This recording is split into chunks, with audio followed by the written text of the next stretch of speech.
Hello, welcome and welcome back. This is Jacob and today we are gonna be finishing off the narration and character voice acting for the side story The Black Forest Wills a Dream, aka Skógrinn, Svartr, Vill and Draumr. And for anybody who has bumped into the narration through this very episode, the playlist for this entire thing is in the description of the video at the very top and in the pinned comment down below. Considering that yes, this is a vignette side story, it is still a cohesive story from start to finish. I would recommend going from part 1, so all I can say is if you're starting out right now, enjoy this very weird and creepy and also a bit wholesome trip through Sami itself. This is definitely an interesting one, so enjoy. For anybody else, thank you very much once again, not just this time for the likes on the previous episode, much appreciated of course as always, but just for interacting and watching the series so far, and thank you very much. As I always say, all the likes and the comments that you guys leave are helping a lot for these long videos in the algorithm battles on YouTube, so thank you very much. Alright, but we are now gonna proceed into our very quick recap, but before I do so, one thing I wanna say from the previous episode, which is, and was pointed out in the comment section, about the word, or rather phrase that was used, or name? Not sure what to, how to phrase it, but anyway, ama, that was used in the previous part. As translated in the story, it is referring to the word mother, but because I was using mostly Icelandic translation, because pretty much everything encountered in the story so far has prompted me to find translations from Icelandic. I was under the impression, and as you've heard, I found the word in Icelandic saying, or rather translating to grandma, which I guess exists over there as well. But as pointed out in the comments, it is apparently a word that, yes, is being used for mother, but is being used for mother in like southern India, which is very interesting that it is being used here, and I wonder if that serves some kind of extra purpose or something, or maybe maybe there was some confusion or whatever. Doesn't matter. I just wanted to point it out. I found that very fascinating. But anyway, we are now gonna proceed into our quick recap of the previous part, so for those of you who wanna skip, as always in the comment section below, you can find the timestamp to do so. So then, let's proceed with on the previous part. We began our story last time with our three girls, our three main protagonists, Santalla, Typhon, and Magallan, continuing their trip down south. As they're doing so, they are currently encroaching or going through a forest in which they will encounter one of the old villages situated around a very gigantic ancestral tree. As they approach the village and make contact with its inhabitants, they soon realize, or rather very quickly realize, that the denizens of the village are going to be moving very soon, or rather are already in the process, as they have received some warning that they should be leaving the area that they are in. They however do allow them to stay the night and rest up in one of the already emptied out houses. That very same night, Magallan will have a dream. In this dream, she will be not in her own form, but she will be taking up the form of a little beastling that is roaming through the forest, taking a sip from the river, or trying to, but is being shaken up by feeling a sense of unease, or dread rather. Running back to its burrow, trying to cuddle up back to its dear mother, it finds that the mother is dead and only a pile of bones is left, and as a creeping sensation comes from behind the little beastling, as something is about to grab it, Magallan wakes up. She stands up in the middle of the night and walks out into the village to catch some fresh air. As she is out, she notices all of a sudden that there is a giant shadow just walking through the village and blocking out the moonlight. But as she tries to take a picture of it, there is nothing. The picture is empty, just as there would be no shadow. She then gets approached by Typhon, who explains to her that the shadow is quite literally nothing but a shadow as of this moment. Maybe one day it will turn into something frightening or something that has to be fought off, killed for protection or whatever. But for now, it's nothing but a shadow, completely harmless, as she proves to her by pretty much sticking her own hand first into the shadow to show her that there is quite literally nothing there, even though they can see and perceive something being there. Upon realizing this and feeling relieved, Magallan and Typhon go back to their house to sleep that they have for the night, and before doing so, Magallan takes one more picture of the shadow, even though nothing appears in it. She does, however, very poetically call the picture she just took Mr. Lonesome, because that is the feeling that the giant creature is leaving her with. The next day, she observes as Santalla is helping out the villagers with a ritual around the ancestral tree. There is dancing, there is chanting, but for minutes on time, nothing is happening. After a while, Typhon joins her and tries to translate, or hear rather, what is being chanted so that Magallan can take some notes down. But as she is hearing the words, she also does not know what they mean, because they are being said in a quite older Sami tongue that she is not familiar with. However, she also hands Magallan a tiny little Sami present of sorts. Essentially ice, snow, that Magallan accepts and puts away for now. And as all of that is going down, the tree suddenly springs to life. The ancestral tree, the gigantic tree in the middle of the village, upon which houses are also placed, and many people are pretty much treating as another member of the clan itself, suddenly uproots itself and starts walking on land, effectively turning itself into something of a mobile village, mobile city, mobile tree village. Crazy shit. Anyway, the tree starts walking, and the three of them continue on their journey. However, Magallan does, as a peculiar little thing, Magallan does, upon seeing the tree now walk around, notice, or rather feel like it's something familiar that she has seen already. Later, we see our three girls walking through some dark woods, encountering one apprentice shaman who is there conducting some kind of his own self-discovery that he's being sent upon, but he himself has quite the laid-back atmosphere around himself and doesn't really seem to want to be a shaman in the future.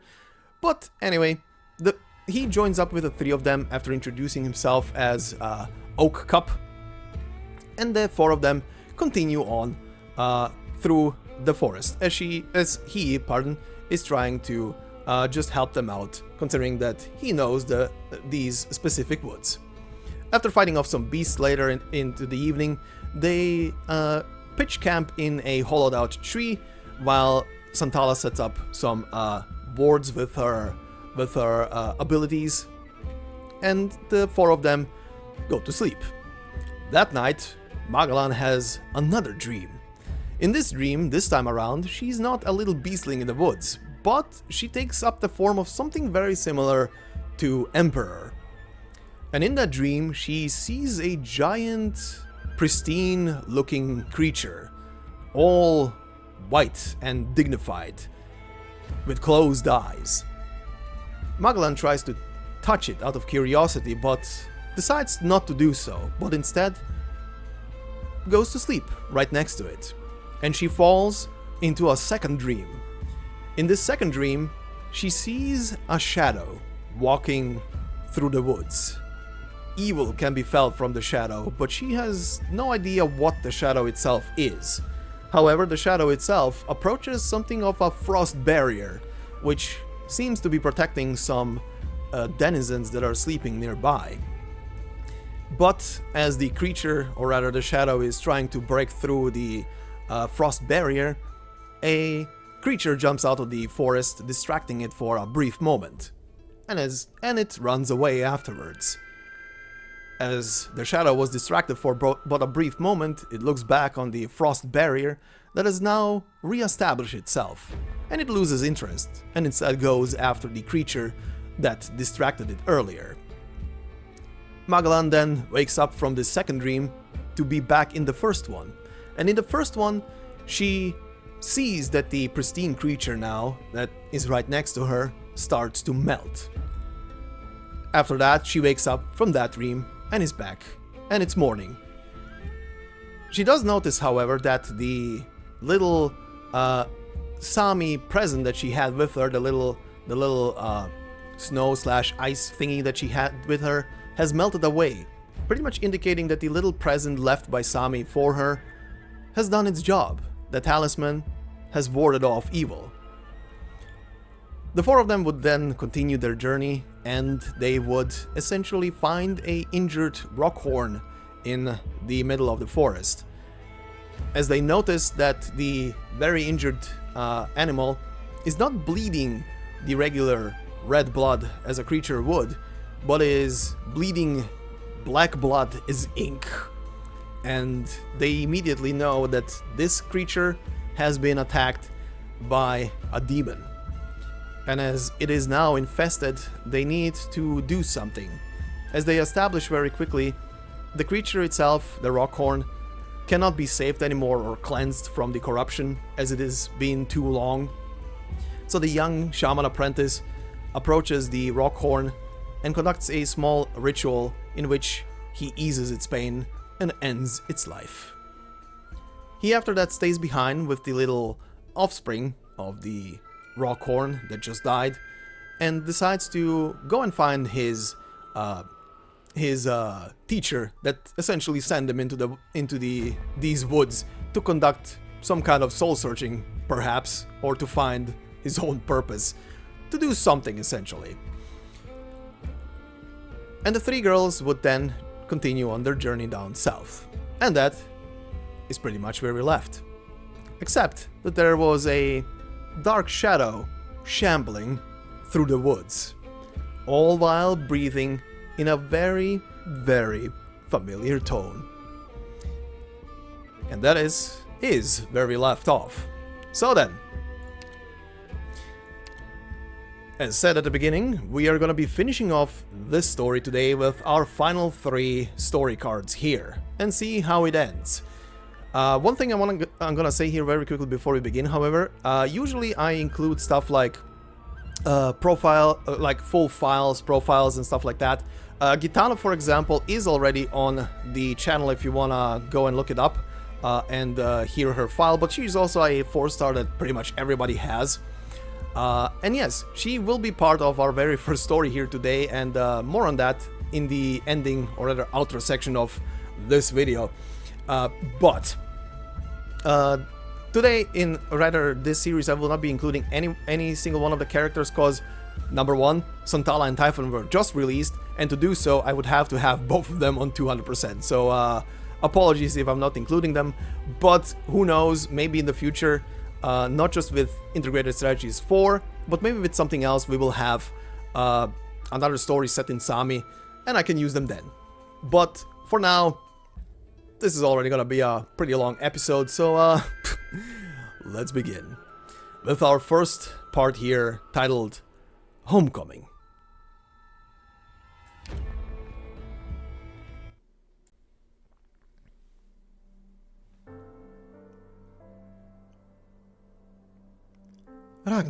Ragna, how should we welcome you?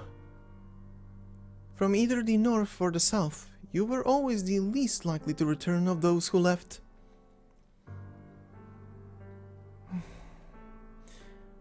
I know no one invited me, but I saw a vision in my crystal ball. A vision of my brother's death.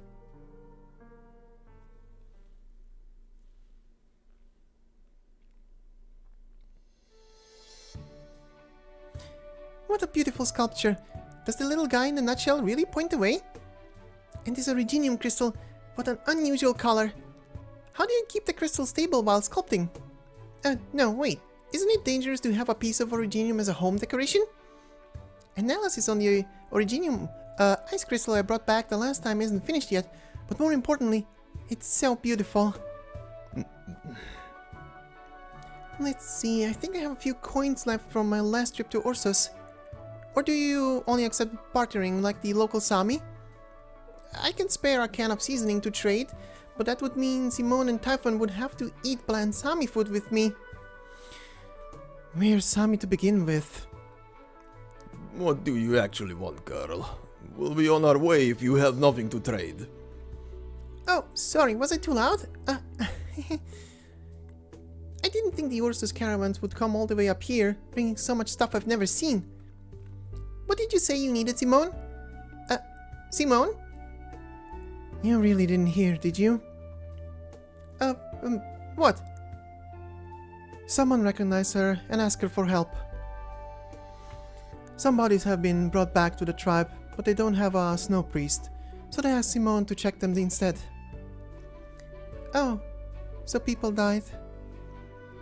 No wonder the market's been so quiet. No one seemed interested in talking. Everybody looks so depressed.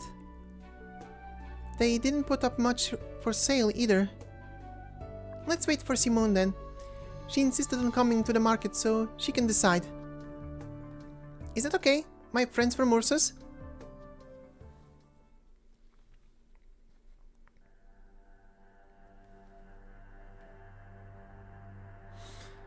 Oh, water that flows across the land of Sami, allow me to speak to your children.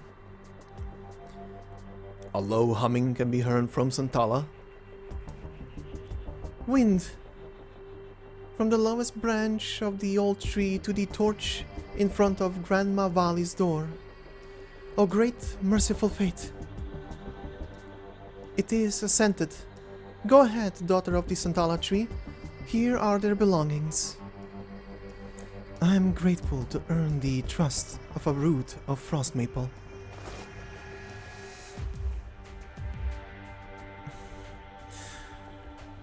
There is red frost on the weapons. They were in battle.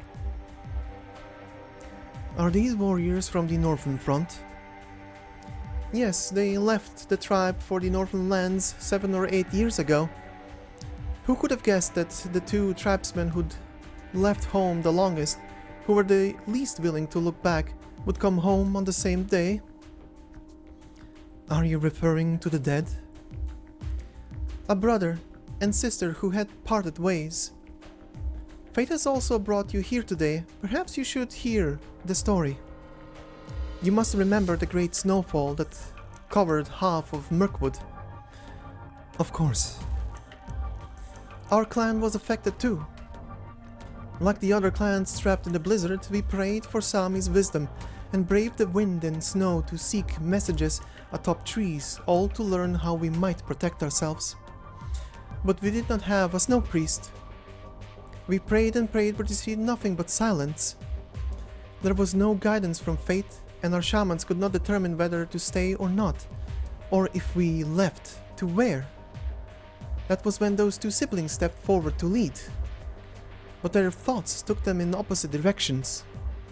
The older brother answered Eikthrnir's call and brought his a band to the northern front to stop the snowfall for the rest of the tribe and spare them the need to leave.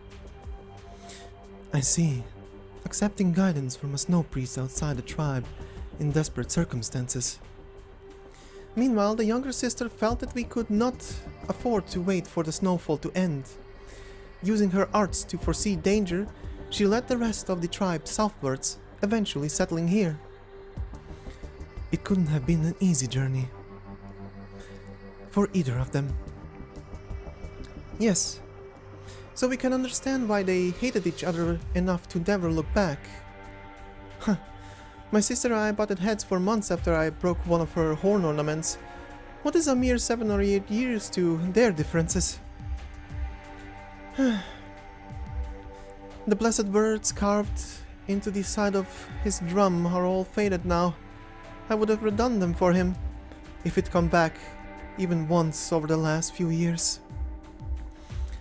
This drum? There is no blood on it at all. But the shaman who owned it was clearly badly wounded. I suspect he didn't have his weapon when he was injured. There's half a bottle of vodka in his fur coat. Huh. The bitter brew that the Ursus squeezed from steel. Did they drink with the Ursus by the fireside? Who brought back these warriors' bodies? An Ursus caravan. Why?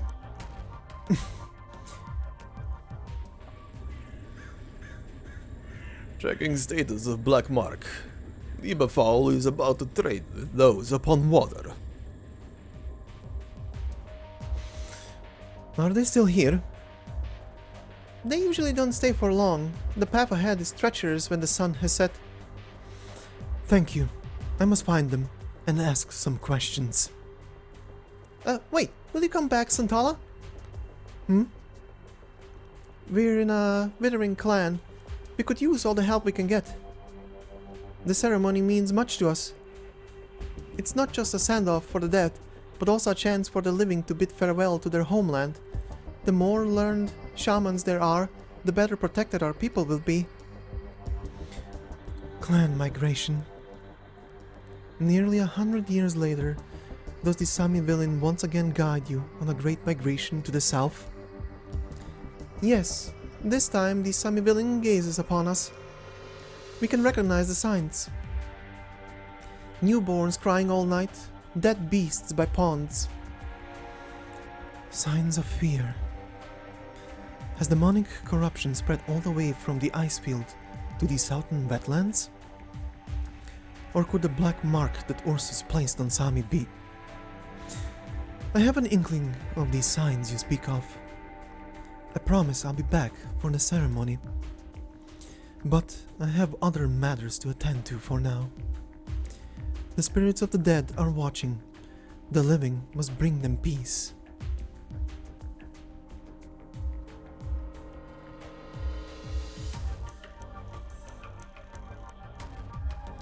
Is it really that bad when you don't have a Snowpriest? Is that enough of a reason for things to be going badly for the tribe? Yeah. Magallan begins to take notes. Snowpriests protect their tribe through soothsaying. Tribes without a Snowpriest may be unable to detect impending catastrophes. So a Snowpriest has to study like a catastrophe messenger then? You don't become a Snowpriest just by studying. I've seen Snowpriests in training in the tundras, on the brink of death, as they go through their trials. Other tribes wait for a revelation from Sami. Those who become Snowpriests receive miraculous instructions. Anyway, you should talk to Simone about it. All I'm telling you is to stop asking around the market. This trap is like a sick horn beast. It's going to get irritated if you keep poking at it and telling it to get up. Sorry. Also, this bracelet you picked isn't just ugly, it's bothersome too. That was just an excuse to get you to come to the market with me. You're almost fully Sami by now. You don't need me to accompany you in the south, where metal things are plentiful.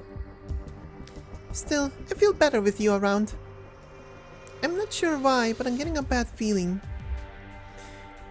Do your bad feelings have a habit of coming true? Not really. I hardly ever get them in the first place. Tell me more. Did it feel like a mangler's shadow or a crack on a great tree? No, it's not like that. Wait, a mangler? There are manglers here. Will you take care of it if we run into one?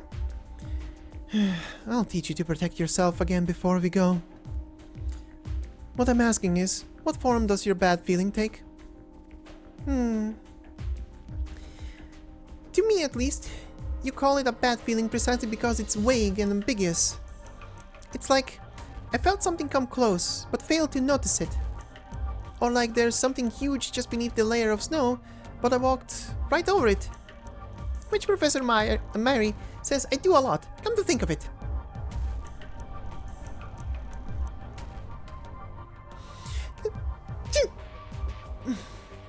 Hey, it's snowing harder.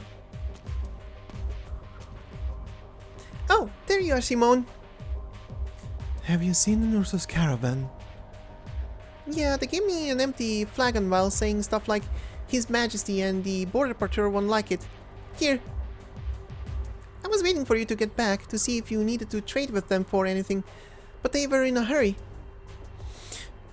So you let them leave? They went that way. You should be able to catch up. You're angry, Simone. What happened? Sorry, I was just thinking about how to return the favor for their gift.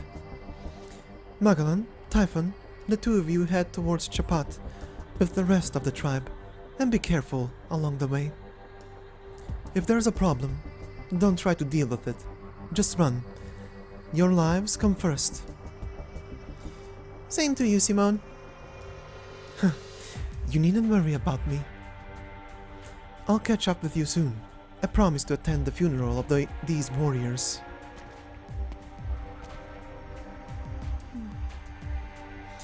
What are you thinking, Maggie? Oh, that's weird. I was going to ask Simone what the Sami writing on this flagon means, but I got distracted for some reason. Well, I'll just put it away for now.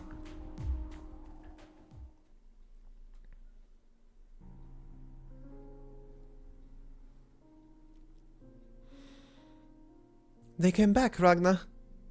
Your predictions are always so accurate. Tila came back empty-handed. She's the best hunter in the tribe. And my youngest son found a bracelet that had been lost for years. As you said, fortune lies in deep water. And the dark death has befallen our warriors. Therefore, I must ask you, why did you do it? Why did you lead us in the opposite direction when your scrying pointed towards the north? Sorry, I only came back to see my family. If there are no other funeral arrangements, I'll take my leave. Ragna! Let her go. She is no longer connected to the land of Sami. We need not reproach the poor soul.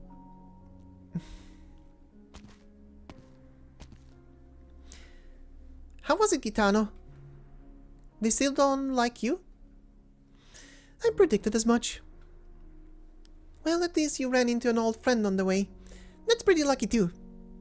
I can still hardly believe it. I thought I was hallucinating again when I saw you. Sorry. I heard someone died. Could it be... It's okay. I came back because I divined my brother's death. We've been out of touch for a long time. We had our differences. But the shamans aren't preparing for a funeral. Don't they have the most important role? Your friend is sharp, Magallan. It's hardly a secret. People are normally so sad to say goodbye to the dead. Only when they never get a chance to. You're right. 7 years have passed. I thought new branches would grow from the trees, and that people would be able to live in peace on this land. But all I see in my kinsmen suffering from increasingly frequent disasters and even being forced to move again. Meanwhile, the shamans argue over whether to hold a traditional funeral. But what use is a goodbye if you don't say anything? In the end, everything flies away like a foul beast, never to be seen again. By that point, it doesn't matter if you were the one to raise your voice and startle them.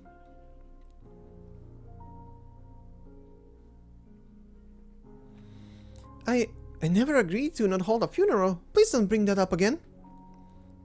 They were fortunate to return home. How could we leave them to the long cold nights trapped by their mortal bodies? This place will soon stop being our home. Which is exactly why they need the boat sinking ceremony, so that the river may carry them home. Disaster lies before us. I know! And they are part of it. The rockhorn runs for its life, day and night, until it finally dies of exhaustion. It is a sign. On the northern front, we will blow the horn and stand watch at night. They are all warriors. A warrior does not die in peace. Wasn't it just a rumor? Fighting on the northern ice fields did not darken your fate. Instead you received Sami's revelation and blessing. Yet now you want them to stand vigil over their own bodies until they rot and decay? Among them lies your favorite student. Even now, he is listening to your cold words. Then let him listen. He is a strong warrior. He will understand. You're right. Why don't we ask the dead themselves? It would seem living among the Outlanders has given you blind courage. But you know that we have long lacked a Snowpriest. No one in the clan has heard the call since Grandma Vali's passing. Or do you propose that we break from tradition and imitate those tribes that set trials for their Snowpriests rather than wait for the call? No. I can try to divine their will. Ragna.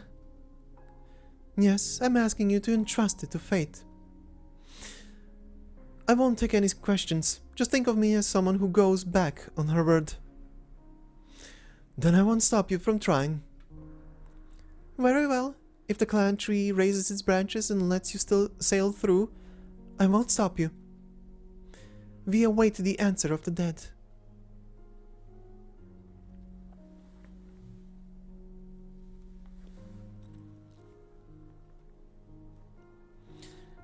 Weren't you going to Chapat?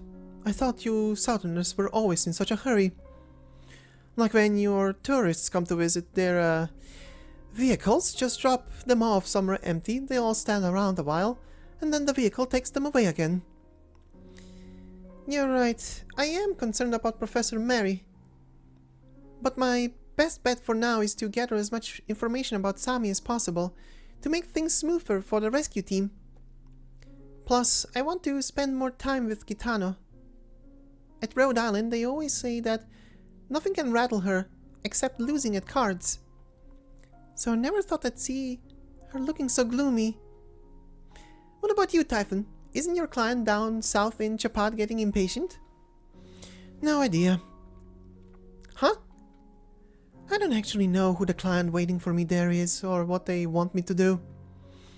Probably another one who wants me to help deal with a problem quietly. You can tag along next time. It's amazing what they'll do to keep things secret. Like leaving a message on a wooden board in a hole in a tree, and it was just about removing a dead horn beast. The shadow was no longer near the beast, but that just makes them even more scared, so they look to me to take care of it. Sounds like people trust you a lot. So do they really keep their distance from you just because they think your bow brings back bad luck? Isn't it just like a ripathy? A ripathy? Of course not. It's nothing like that. Do you no longer respect Simone because she has a ripathy? But me, I'm not sure I've fully tamed this bow, to be honest. But you're the one holding it. If it's not working right, wouldn't that be like when my drones malfunction? You can feel when something's wrong, right? Of course I can keep an eye on it when I'm awake. But what about when I'm dreaming and my consciousness leaves my body? Do you Southerners have a saying like this? The more people speak of doom, the clearer it casts its shadow? You don't? Alright. When I lived in Argus's cave, no one knew of me or my weapon. But things are different now. The more I help chase the shadows out of Sami, the more people begin to talk about me. So who can say when misfortune will suddenly catch up with me? I'm sure your bow will be fine. We've journeyed all this way together with no problems, haven't we? Although, I guess the plural of anecdote isn't data. Oh, what if you let my colleagues in engineering analyze it? Maybe they could come up with an explanation I can actually understand. And they might be able to help you. My friend Meyer, for example, knows a lot about dealing with dangerous objects. And we're super close. I'm sure she wouldn't mind me filling her lab with potentially risky weapons. But research can take a long time, huh? I can't exactly take your weapon from you for years.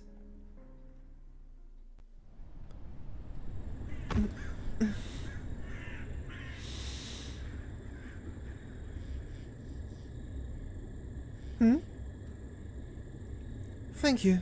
You're a hard worker. But I told you not to touch my bow. This is for me to deal with, and only me. That's what Argus said.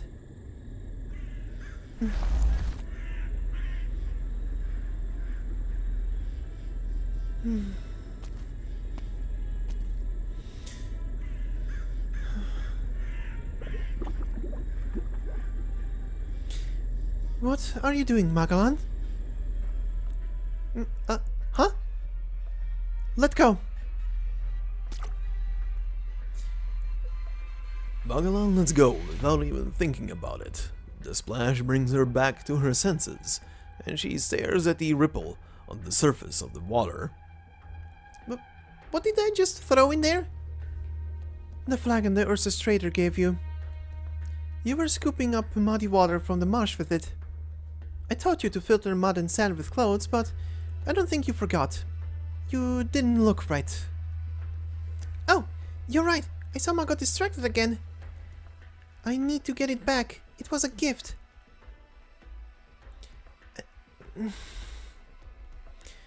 You don't dare reach out, do you? Yeah. Give me your hand. You know a way to deal with this situation?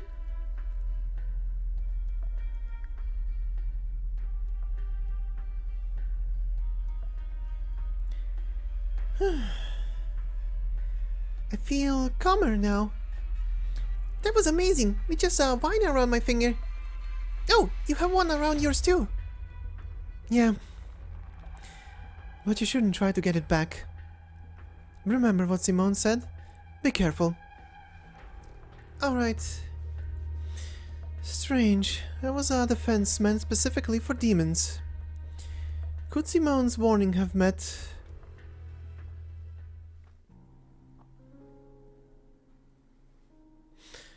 The dead have answered. Most want to be buried. One remains silent. Silence means there is no objection, at least. We must respect the wishes of the dead. Very well, we'll hold a funeral, as usual.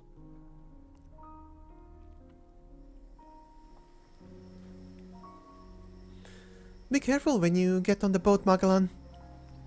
Thanks.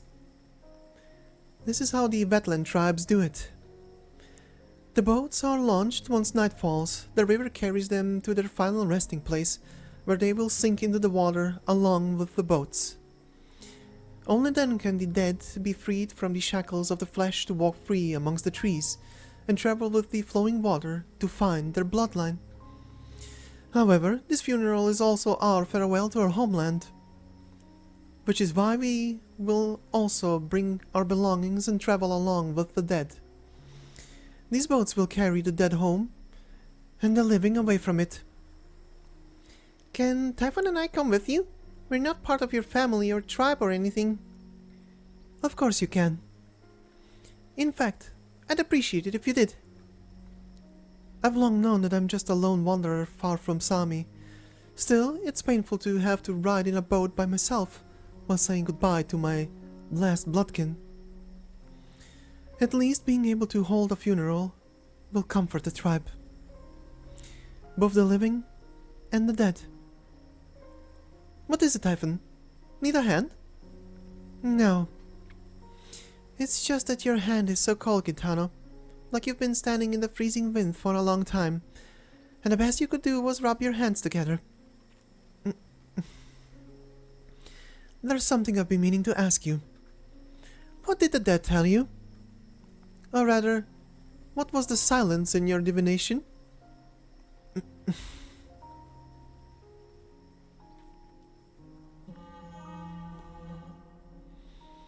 The horn has been blown.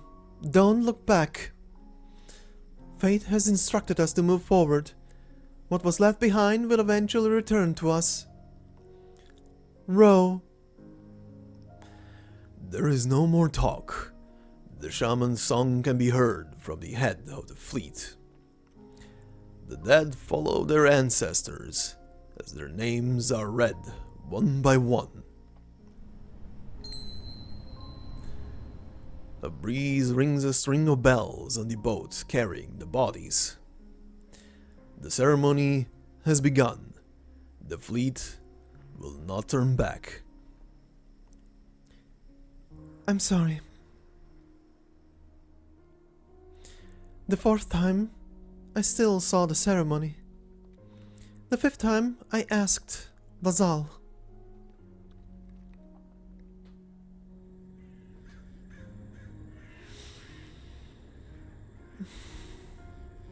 Lazal, there's something I want to tell you.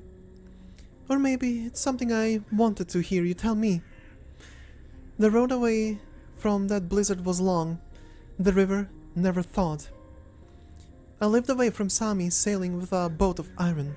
It was so firm and steady that I couldn't help but dream back to how our clansmen dragged their boats across the river. Many lost the strength to pull their boats. Some lost the strength to pull even themselves forward. Too much was lost on that path. I dared not turn back. But in the end, that's all there is to it. I dared not turn back. We made opposing decisions, and even took up arms against one another, but the reason I never came back wasn't because I resented you. But perhaps none of that's important to a warrior stationed in the north. The leaves in the urn are almost burned up. So please tell me, why do you still refuse to answer, brother? Darkness, fog, darkness, an empty crystal ball. Why do I see nothing?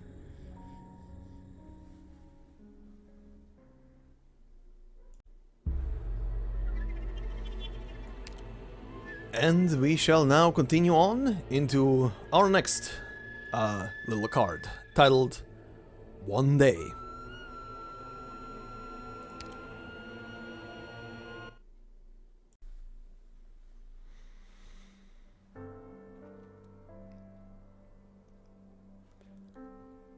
The snow is getting heavier. Come on, take a swig. I still regret giving that Sami flagon over to that girl. Forget it. He'll be in serious trouble if the border guards found it. Besides, do you really believe that a few words inscribed on his Draumr flagon are enough to keep someone safe? In this land of ice and snow, the only thing that can protect us is vodka. Well, now it's just vodka anyway. That's not what I meant.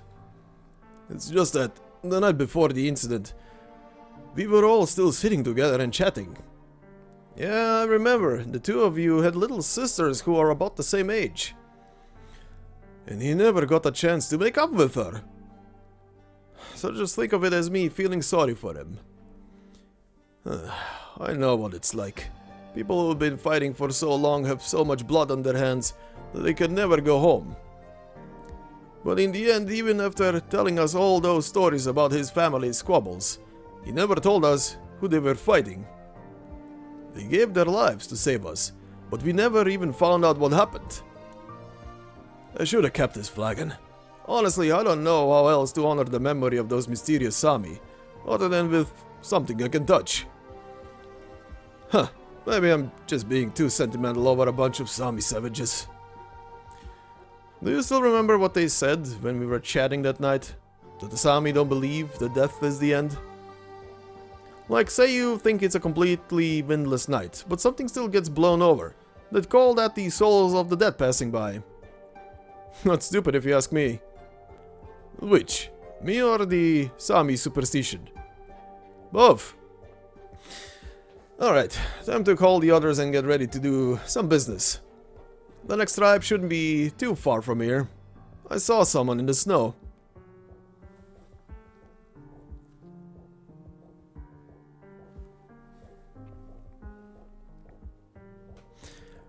Sami bestowed upon us snow and ice to cleanse us anew. Sami bestowed upon us mud and soil to inherit blessings. We wish not to leave, yet nevertheless travel down the streams of departure. May our loved ones return home, like drops of water returning to the river. May disaster be kept far away in the lands you cannot protect.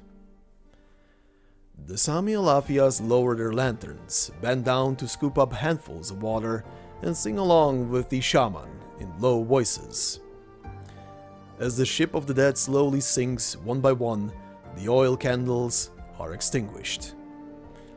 Darkness gradually spreads across the water. Even if you aren't a member of our tribe, you should still show some basic respect for our ceremonies. Put down your weapon, hunter with the black bow. Lower your head.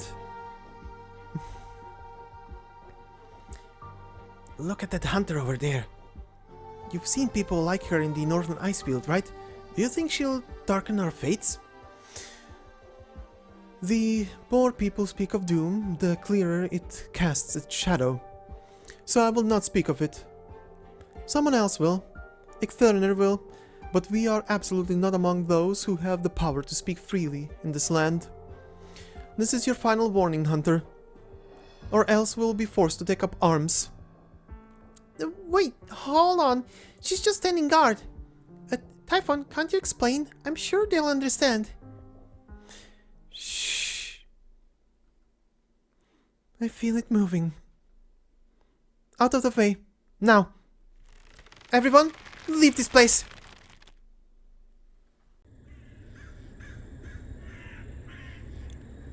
Half an hour ago. We're almost there. Finally, some good news. Didn't think I'd be the one to end up seasick. That is what this is, right? But Kitana, didn't you say you've been away from the tribe ever since they moved? Then how do you know where the burial site is? Look at the wooden fencing over there. It's a warning. Oh. In the wetlands, the waters where the tribe buries their dead are usually off limits.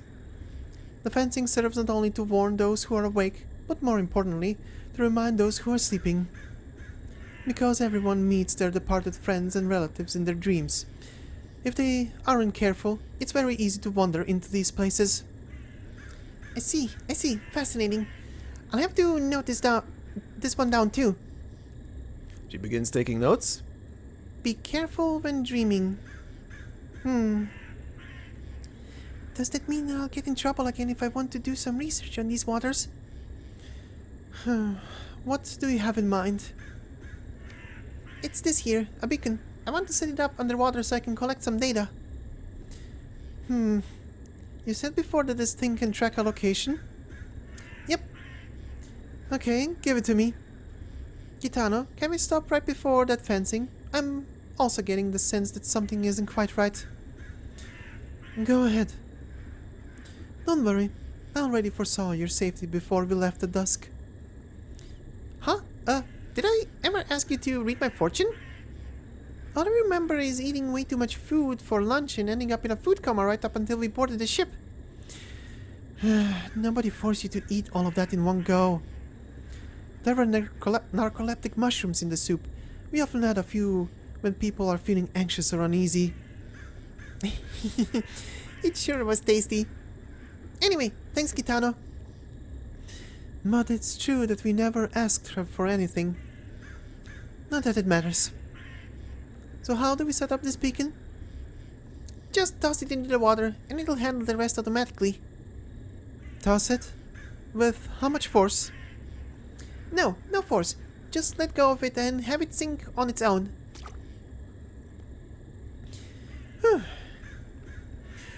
Well, the beacon's up and running and the signal looks solid. It has an effective range of about 3,000 meters, so we can keep moving. Rowing the boat forward. Alright, now how am I supposed to make sense of this gibberish? I'd also like to keep track of the beacon. Oh, that's real easy. Way simpler to understand than all this Sami stuff.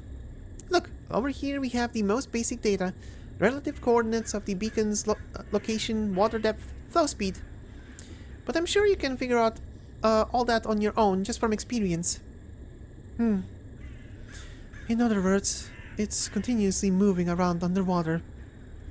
It's probably just oscillating back and forth due to the undulations in the water flow. These devices have extremely precise positioning. The specimen sampling comes next. My drones are a bit noisy when I put them to work, so I prefer to use this compact beacon to do the preliminary water quality sampling and analysis first. While it's made for scientific investigation, its analysis is based mostly on the water's potability, but in areas not many people visit, even this simple analysis can sometimes produce anomalous results. Take a look. The signal disappeared. Think it might have gotten swallowed up by a huge scaleseas? Though we did take that sort of thing into consideration when we designed the beacon, no ordinary wild beast should be able to damage its outer covering. Gitano. Alright, got it. I'll handle the ship for you. Wait a second, are you going to do another divination? Yeah. But how many times have you used your Joklumarkar between yesterday and today? Not enough to worry about. Just think of it as me double-checking my work. Typhon tugs at Magallan's hand. Leave her alone. Fine. The first time I met Gitano was when I was visiting Infy at the Rhode Island Medical Department. At the time, she was in a coma in a hospital bed and was carted in by the other field operators. They all said her arts take a heavy toll on her body. Even more reason to leave her alone then. She sensed something, which is why she's trying to read your fortune before you leave. And I agree with her. I felt a lingering shadow here this whole time. I don't know exactly what she's trying to double-check, but there's no point in trying to avoid an omen of calamity. I just hope she finds whatever is giving her these strange premonitions. Watch out! The boat tilts sharply to one side, and Typhon pulls Magallan in close just in time to stabilize the ship. Gitano falls heavily onto the deck, and an intense burst of arts flashes through her crystal ball. Gitano! I'm fine. I'm not the same self-defeating, self-destructive person I was years ago. This is just me trying my best. Well, as long as you're okay, let me help you up. However, try as I might, I couldn't find anything. What did you see in your divination?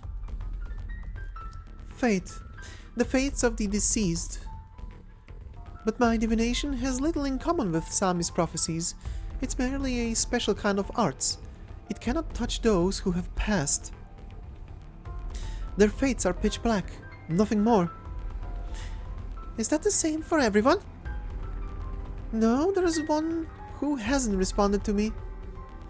Gitano holds up her crystal ball.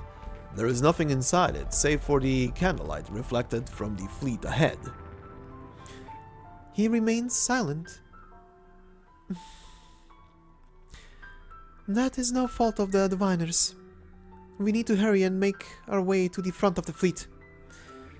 If I'm forced to draw my bow, the boat's going to rock a whole lot, and you two will need to keep it steady. Wait, back up! What's going on? The marsh is trying to drag us under.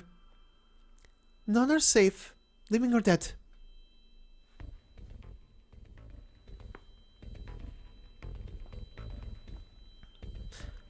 What? We don't know a thing. We really don't. So spare us, please. The one who does is that Liberi who went to Chapat alone. He's the one you're looking for. Those Sami died to save us, but we didn't know what else to do for them, except take their remains back to their hometown. No, that's not what I'm asking. When you took the bodies away, someone was bleeding black blood. Did you witness this yourself? Yes, I saw it with my own eyes. How could I make such a terrible mistake?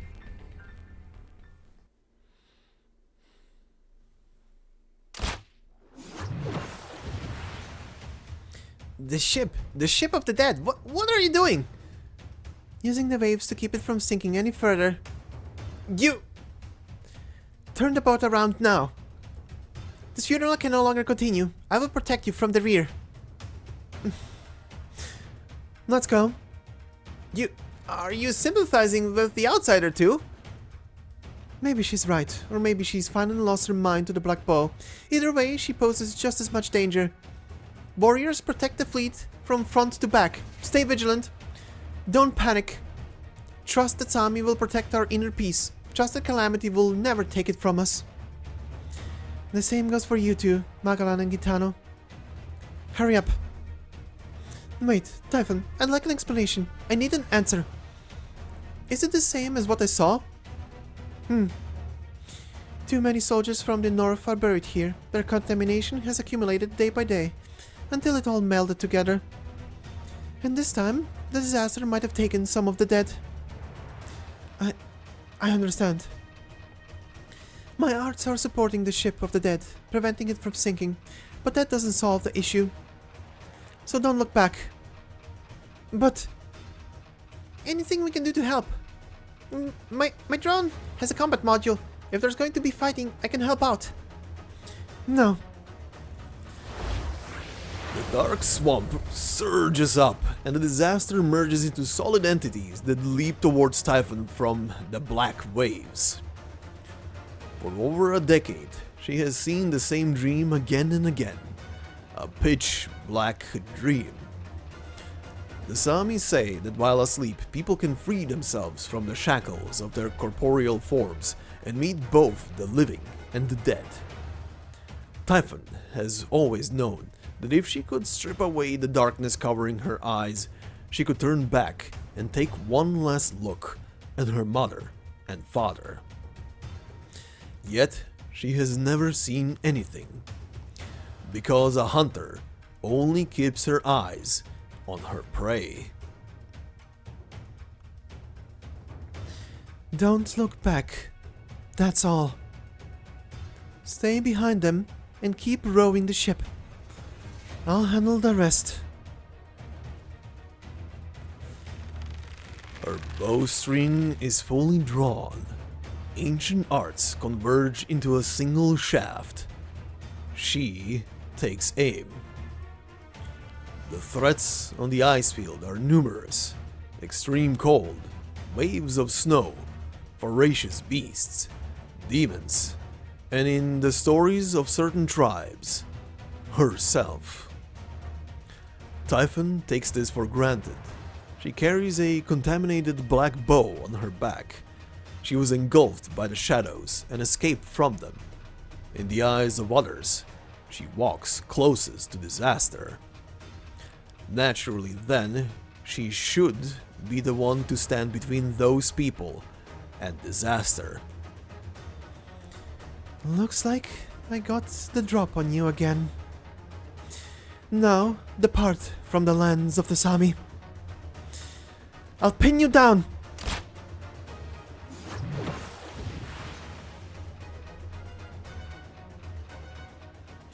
The hunter raises her voice as if shouting into the empty marsh.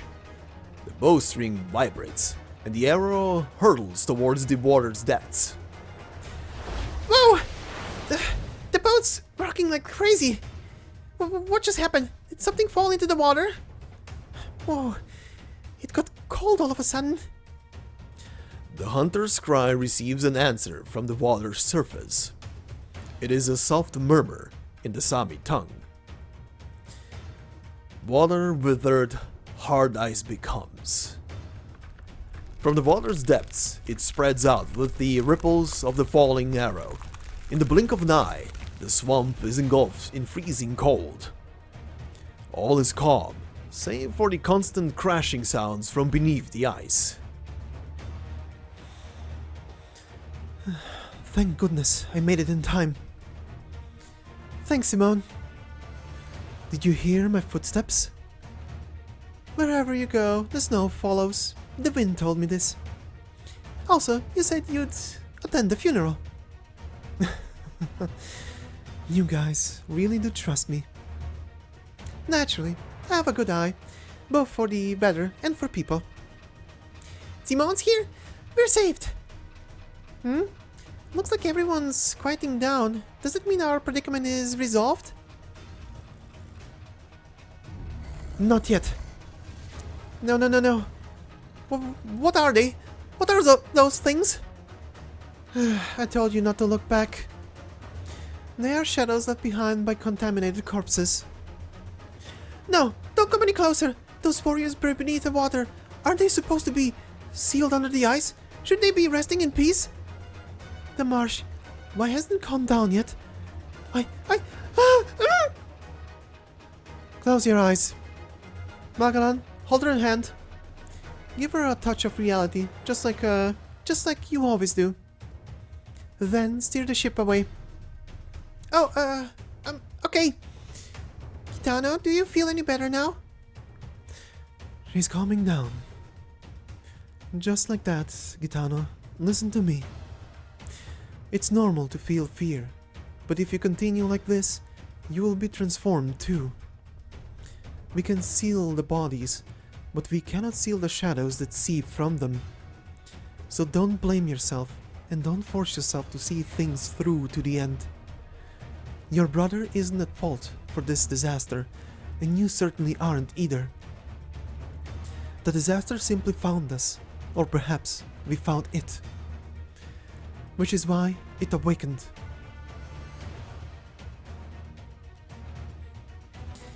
Their ships can't move very quickly. How much time do we have, Simone? Traces of contamination are still all around us. I have no way to tell. Right, so this is why Sami warned the Frost Maple tribe that they had to move away. I can already feel their presence becoming more and more clear. Sounds are vanishing, colors are disappearing, and bodies are melting. But don't worry, it won't affect my aim. I've always meant to ask, are you not afraid? Afraid? Of what? This way!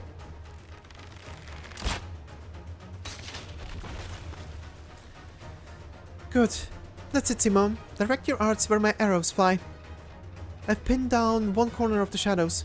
The black blood is oozing out slower. My next arrow will be marked with fluorescent flashings for you. Santalla begins to chant softly. Nightmare that terrorizes innocent children. Begone! The ice beneath her feet splits bit by bit, yet the shadow before her eyes shows no signs of retreating. Arrows and arts sink deep into the darkness, the blackness flowing like ink through their consciousness and into reality. You really don't show any fear at all. Are you not afraid of the demons? You're not afraid that you'll fall, only to regret it forevermore? The energy from the original march seemed to pour endlessly into the abyss. Santalla tries to repair the ice, but naturally it does not respond to her. Don't go any further, Simone. It's too dangerous. I know. Only I am at fault, and the responsibility is mine.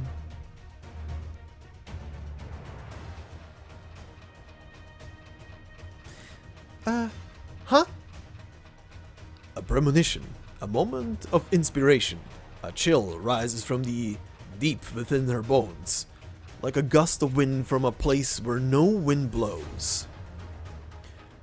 For some inexplicable reason, Magallan has the urge to turn around. She wants to see Simone and Typhon's enemies, to check if they are alright. But all she sees is darkness. An endless darkness. She remembers the stories she has heard. Someone was seriously injured in a fierce battle and fell into a deep coma with a high fever. He dreamt he was hanging from a tree, facing off against a pitch-black beast, so massive he could not see the whole thing. A branch pierced the top of his head, and the blood flowing down over his body froze into a sculpture of crimson eyes, but the warrior neither moved nor blinked. 10 days and nights later, the fierce beast retreated, and he awoke from his fever only to find himself lying in the snow, and the wound atop his head fused with a tree branch. All Sami know this legend, and whenever they speak of experiencing Sami's calling, they will surely bring up this story.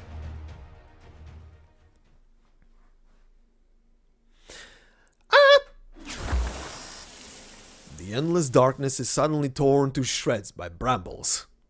Black waves surge from between the cracks of the fractured ice, and the corpses that had begun to melt together reach towards the land with countless hands, but dissolve before they can stain the snow.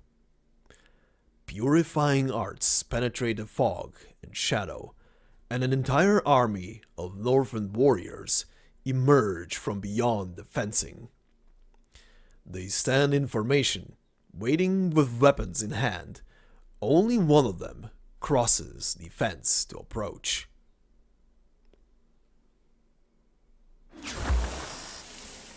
Brambles spread in the direction his warhammer points, growing, twisting, and forming a ring that isolates the evil spirits. He extends his weapon, and the arts of his soldiers follow. With no hesitation, no fear of being contaminated, he strides towards the dead, transformed warriors whose faces are no longer distinguishable, and raises his warhammer high. In a single blow, names both spoken and forgotten are dissipated all at once. The bright moonlight reflects across the forest's fresh snow. Those are Three-Scar warriors. Einn has come.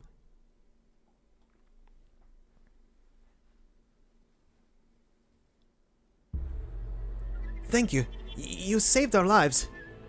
We didn't expect warriors of the north to come so far south, especially not so close to the Colombians.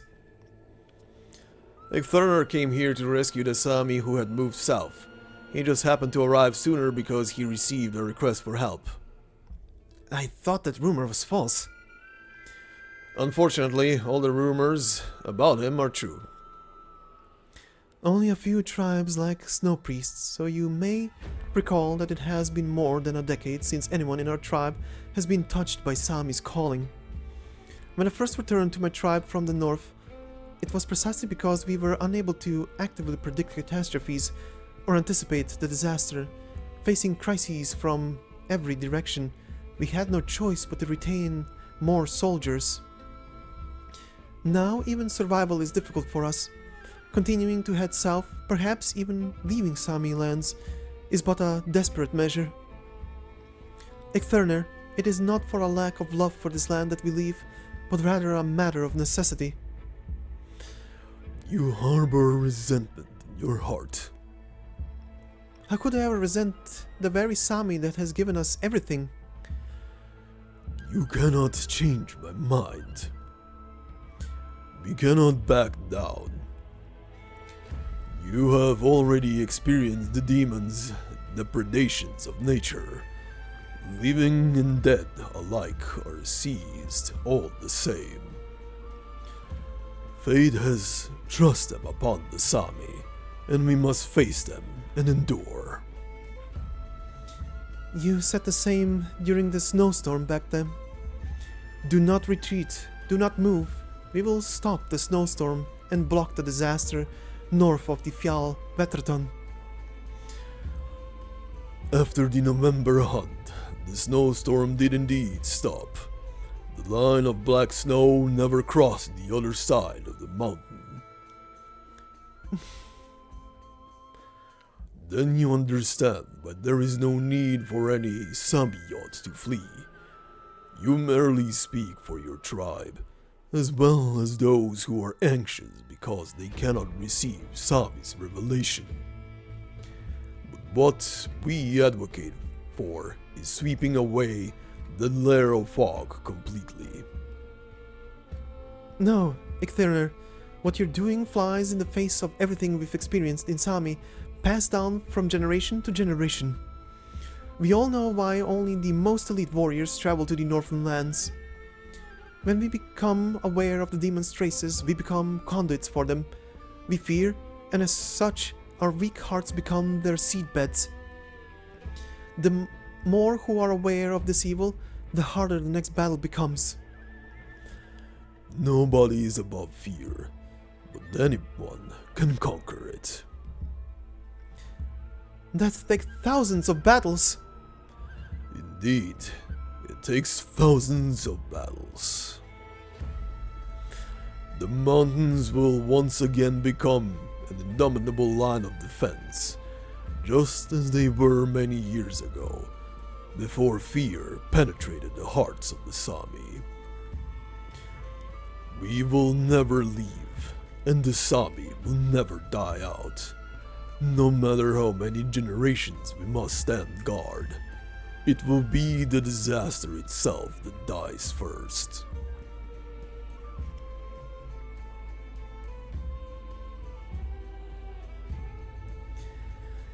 Woohoo! I got a pic!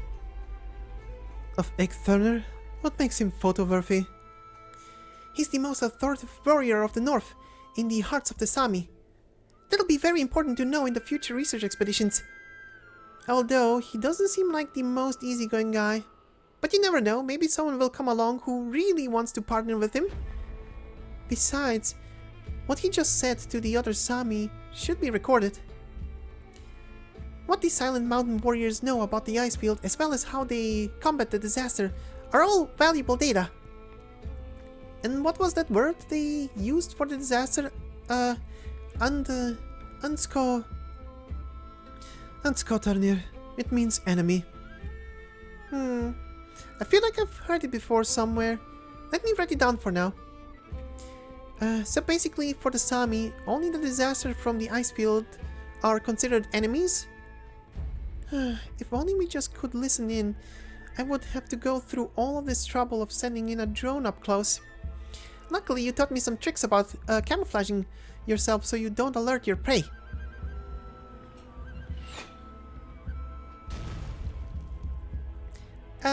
Whoops!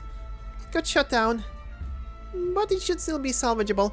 Once we get to Chapat, I can probably find a colleague from Rhine Lab to fix it. Consider yourself lucky then. By the way, you're clearly fighting against the same thing, but they treat you like an outsider just because of your weapon? Black Bow aside, it's probably because of Argus.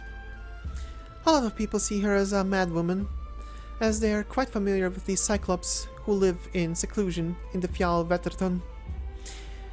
They believe that as a Cyclops, she should never have walked out of that cave, should never have made contact with so many people.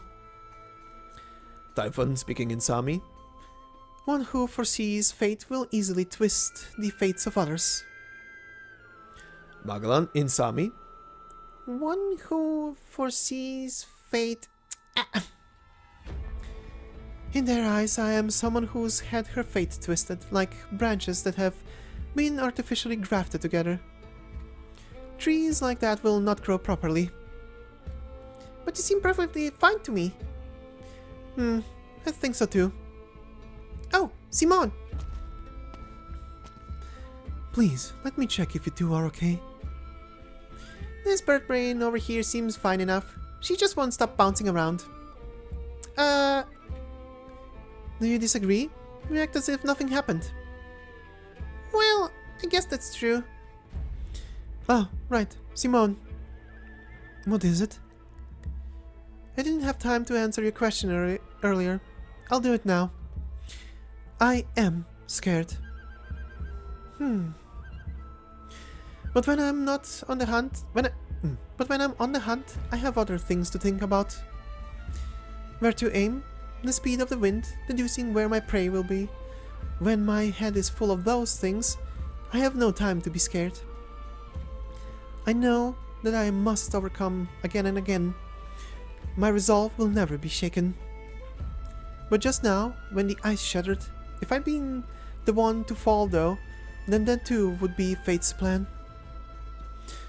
So are you able to calmly confront the torments of fate because Argus shared her visions with you?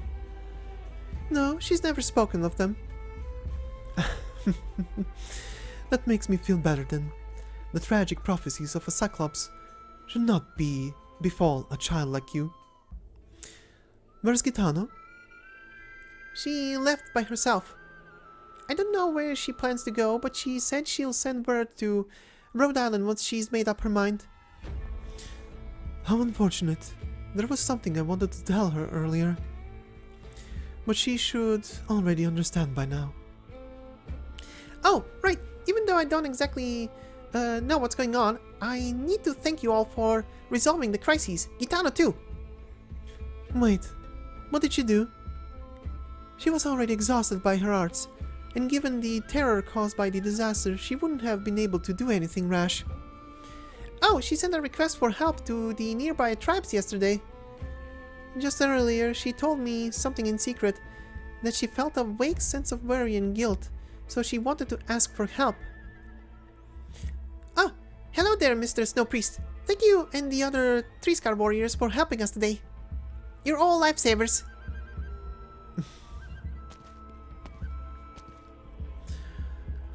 Child of the Santalla tree, daughter born of the biting cold. Please do not call me that. You went after the Ursus. So you can see everything. How did it go? You once hesitated because you longed for the shade beneath the ancient branches, and failed to become a Snowpriest. If you still wish to live as the old tree steward, then I have no further questions for you. My time is limited because of Oripathy. That is no reason for you to lose sight of your goals. You understand this well, daughter of the Santalla tree. You understand the futility of revenge better than anyone else. It is precisely because of that futility that it becomes a never-ending task, one that requires a constant search for new lives to fulfill it. I am just an outcast, hardly worthy of your attention. No one has forgotten the young shaman who was born to command the wind and snow. Then I'm sure you're quite disappointed now that you've met her in person. Hatred and stone alike took root within this body. She was robbed of an eye and naturally became blind. No. She is a warrior, just as in the legends of the past. Yoda, Darsar.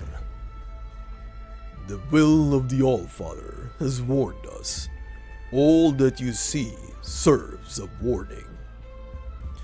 The mountains raised by Sami are not enough to protect us from the disaster. Our sole enemy encroaches on our land. Even so, will you continue to wander the Icefield, aimlessly seeking vengeance? Sorry, I need to go to Chapat with my companions.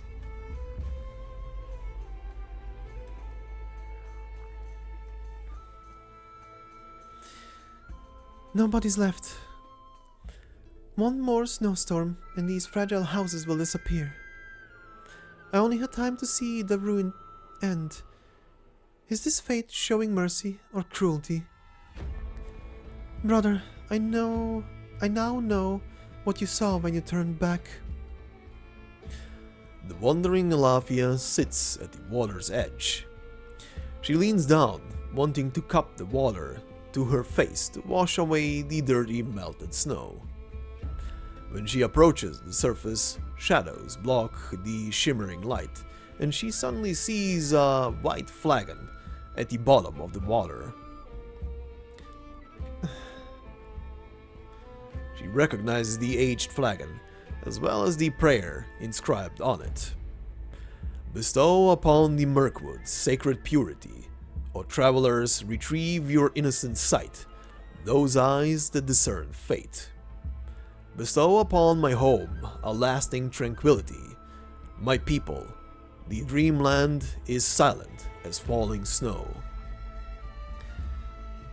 Sleep now, For one day, we will finally be able to return to that peaceful dream.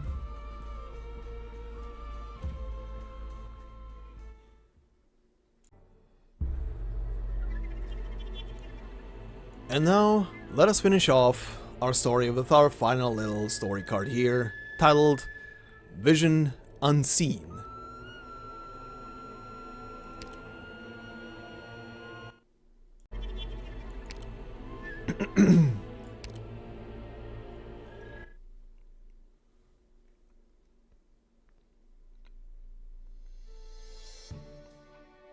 Spectacular! Show me another one! I dare say your skills would be no less impressive in Frankfurt, my friends! Huh, the guy waving the sign around looks a bit familiar. Was he the one who performed in front of a restaurant near Rhine HQ? Oh, right. Being right next door to our fast food joint was the Caravan International Travel Agency's selling point. But he was flipping that sign around way too fast for me to see what was on it. Hot Springs. Oh, have you been there before? Nope, but I've seen more than enough Outlanders shivering from the cold and asking where the hot springs are. That must be why they come here. Huh, I'm actually pretty interested in those myself. When you're blessed by the Sami villain, it's not so difficult to find a hot spring in the forest. While I haven't been to southern Sami in years, I've also heard that the locals often encounter anxious southerners on the road. They'll offer handfuls of unfashioned gold bars in exchange for divining the location of nearby hot springs. And do they get an answer? Who knows? What I do know is that some people mistakenly believe that because of the southerners' apparent fondness for such ugly ingots, they must never have developed any sense of aesthetics. Then I guess they never reached a mutual understanding. However, they did end up finding experienced people like yourself and eventually discover the hot springs on their own. Take a look at that. The thing that's always singing. Oh, an advertising truck. That's right. If you follow it all the way, you'll find another hot spring that they're developing. This sort of thing happens often. You're quite knowledgeable about this little town. Of course, it's Sami soil. Even without many strange occurrences people need my help with, it's not like I can't figure out what's happening. This place feels pretty different from the rest of Sami though. Where did I put my visitor's brochure again? Oh, found it! According to the map, everything from here to here is nothing but resorts for the tourists. There are hardly any Sami homes. The neighborhoods we've been walking through not only have electricity, good signal strength, and even intercity net, but yeah, I smell water purifiers too. Considering this is where a lot of major tech company offices are concentrated, it makes sense they'd want convenient communications. But the insides of the offices don't look much different from the ones at Rhine HQ. Also, they're using steel beams and concrete to simulate the appearance of large trees and putting their buildings on top of them. Isn't that offensive to the Sami? Probably not. I can see why they do, though. Your people are terrified of Sami, so they lock themselves in metal cages for protection. Can't argue with that. Even for researchers like me who've gone into the Icefield quite a few times, there's no way we can match how freely you can move around out here. Don't worry. Even so, you are still connected to the land of Sami. That's what Argus always said. Magallan, do you mind if I take a look at that brochure of yours? Go ahead, but I got it when I was entering the endless Icefield from Ursus, so all the labels are in Ursine. What did you want to see? Maybe I can help you find it? Oh, that's the wrong site. That's just an ad for an Ursus nursing home with a Sami resort. It's fine, Magallan. I can read it myself. Here they are, the coordinates from the transmission. Excuse me, I have some business to take care of. Typhon, Magallan, I'm afraid we'll have to say goodbye for now. Next time I'll be setting off for the endless Icefield from here, so I'm sure we'll meet again, Simon. If you run into any snowstorms, though, please come back to save us. Will do. Next time, is it? That's right. After this little excursion is over, who knows where I might end up? I wish you the best, Magallan. Bye, Simone. What about you, little Typhon? Rhine Lab's office is right around the corner from here, and I need to make a report. But, where's your client? No idea. All Argus said was that someone's waiting for me in Chapat. Still, well, I suppose I'll just walk around for now. I'm sure I'll run into them. Then how about you check over here? Alright, let me give you some spare change. That way you'll be able to take the tour buses to get around town. Alright, I'm off. Huh. And what the heck is little Typhon? Oh! Typhon raises her head and sees a tall, familiar-looking figure standing beneath the eaves. The hunter, in all her vigilance, failed to notice when she got there. Okay then, I think I figured it out. The person waiting for me might have been none other than Argus herself.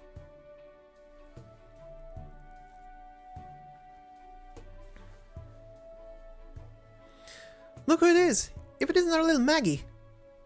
It's been forever since I heard your voice in the radio report archives, so I've been worried sick. We were just about ready to add your name to the search and rescue list. My luck's actually been pretty good so far. So, tired of energy bars and compressed biscuits yet? How about some flavorful Mama John's instant spicy beast meat? Oh, thanks. But who might you be? Is that Beach Brella's logo on your clothes? There's no need to look so confused. While our logo might feel out of place in cold and frigid Sami, corporate printed us a special snow-themed pattern. See? Almost everyone knows your name by now, Magallan. The rising star of the Icefield research, so experienced at exploration, and at such a young age. There's not much to do out here in Sami, so all of us bored folks from the neighborhood offices have gotten to know each other and share juicy gossip.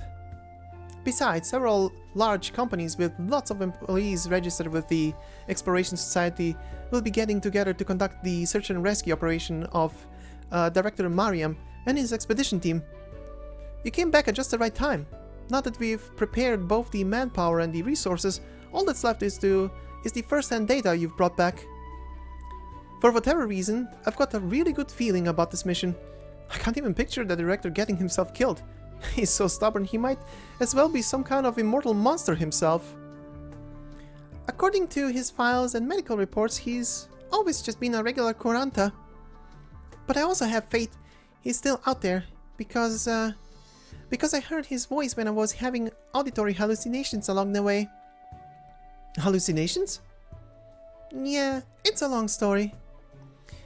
It'll probably take a while just to sort through the notes I took. For example, stay far away from black snow, and if you're hearing things, don't answer. And near the endless ice field, on the Fjall Verteton, there's a high wall made up of many fortresses filled with warriors. I'm sure they're nice people, but it's best to keep your distance. A high wall? Can Sami technology compete with Victoria's city defense artillery? No, the people here aren't too different from how they're depicted in the Explorer's Guidebook published by Ursus last century. No progress in 100 years? We've gone from barren wastes to multiple high-tech cities in less than that.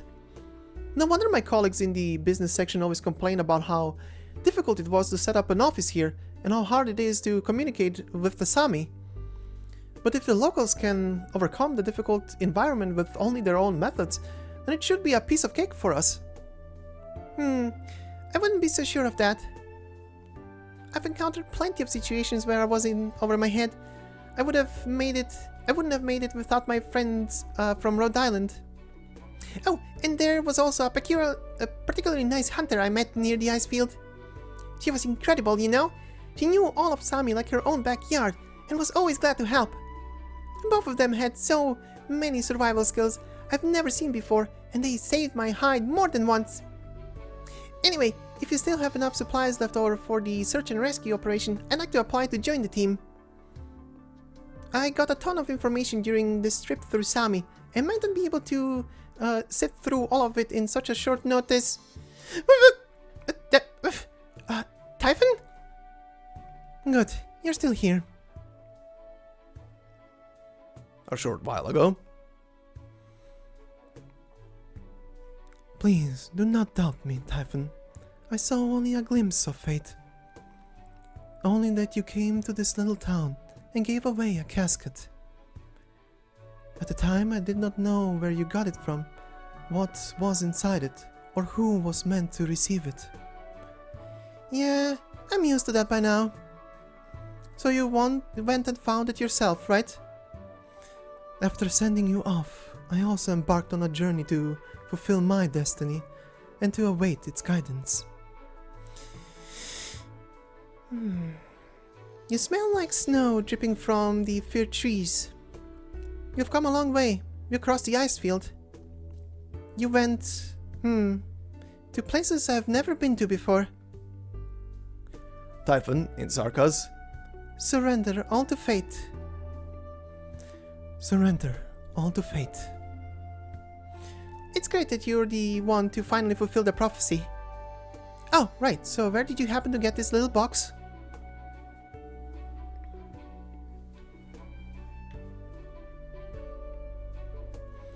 This is the nice person I was just talking about. Nice person? Oh, hello there.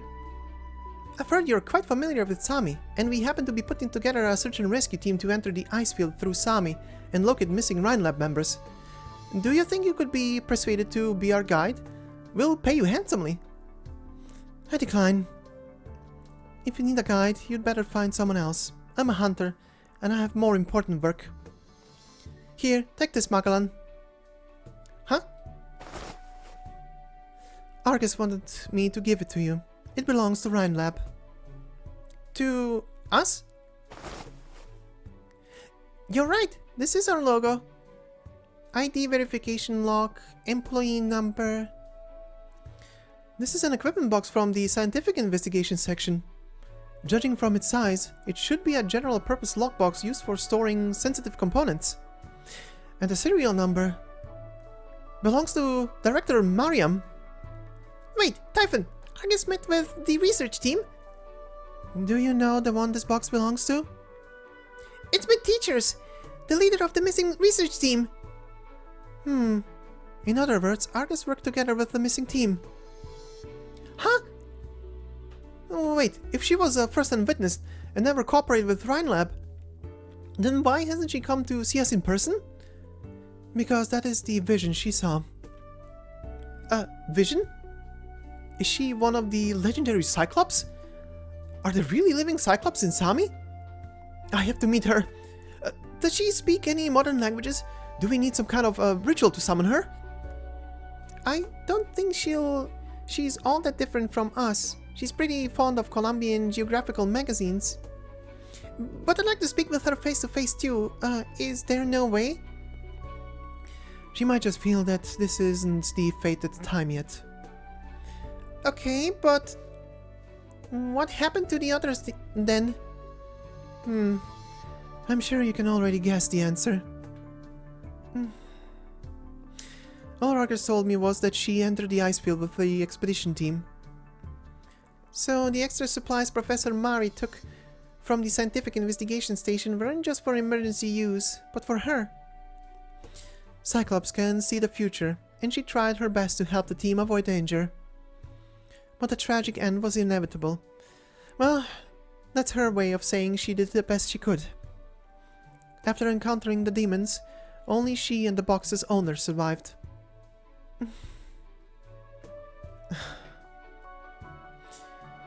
The professor would always tell us that when facing nature, our first priority was to survive.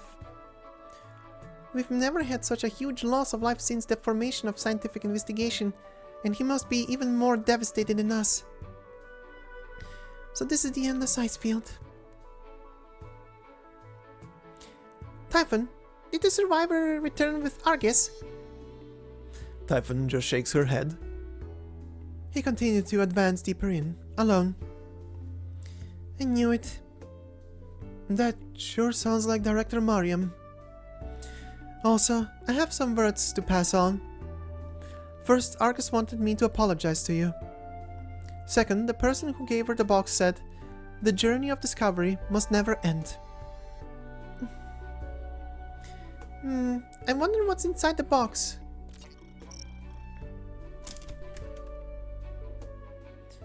Huh? Just a flower?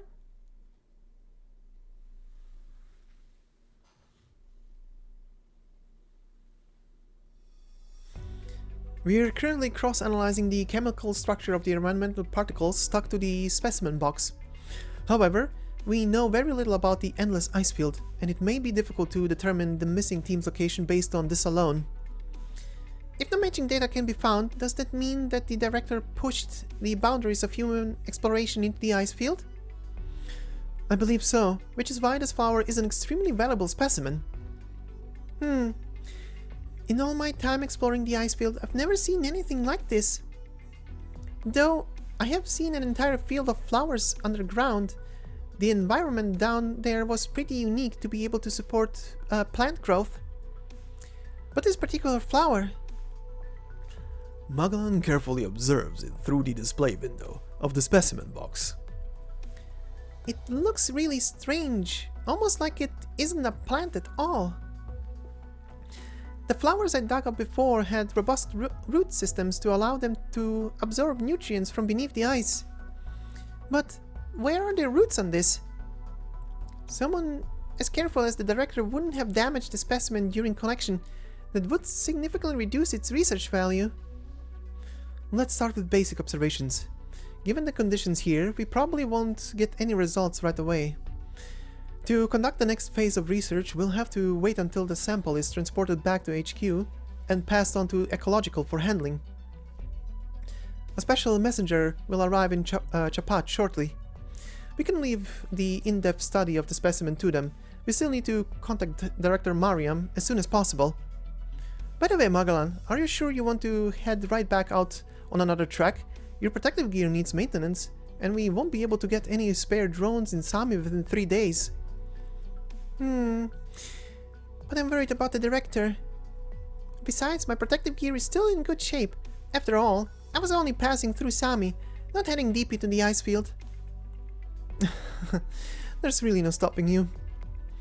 Alright then, I'm going to break the specimen box to seal. Understood. Please begin reporting your findings whenever. I'm ready to record. It was a colorless flower, like a shadow cast by ice. But the moment the box was unsealed, the invisible air throughout the laboratory was dyed with myriad colors. It identified its current space, reoriented its position, and established its own territory. The Colombian researchers had no time to react. They did not realize they were being contaminated along with the entire lab, nor did they hear the thunderous noise that shattered the dead silence. Wake up!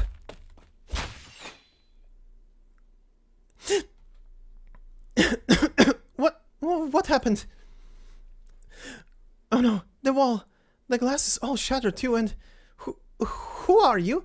Who said you could barge in here? Don't move. You finished sealing the flower, Typhon. That should be good enough, right? Yeah. You react much faster than before. Does this mean... Oh. When the box is opened, Skógrinn will realize... We've already opened the box. This is the Sami branch office, right? What's going on in here? Something dangerous. Oh, or you could call it a major discovery. A completely new type of plant, or even a completely new type of phenomenon. Huh, Director Mariam really sent us an amazing gift. But something's off. If Director Mariam and Arcus knew this flower was so dangerous, why did they send it back anyway? Why didn't the director try to stop us from studying it? What kind of question is that? Since when do explorers fear danger? A phenomenon that flies in the face of everything we take as common sense. This is an absolute scientific goldmine. Should we prioritize forming a larger team to study it in depth? I think our search and rescue team comes first. We'll locate Director Mariam and simultaneously open up a route for those who come afterwards. Oh, right, we also need to hurry up and ask the director what he wants to name this new plant species. I'll record a description to submit as a report. Please take my recording back along with the sample, Mr. Messenger. Also, have HQ submit a report to the Exploration Society announcing this discovery as soon as possible. Understood. I have to admit, the Exploration Society is much more efficient at getting teams together for this kind of thing. Some of them don't even have the patience to gather a team. You know who I mean, Magallan, like those explorers famous for preferring to work alone. Yeah, some of them are my good friends, even if you're always making fun of them. But this discovery is much more valuable than any of my previous explorations. I think this joint venture will attract not only explorers but also researchers in the fields of biology, geology, and meteorology to join the expedition. More and more people will become interested in the ice field.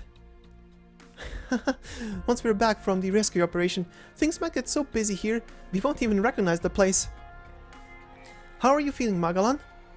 I remember you mentioning before that you wanted to see if this so-called endless ice field really does have an end.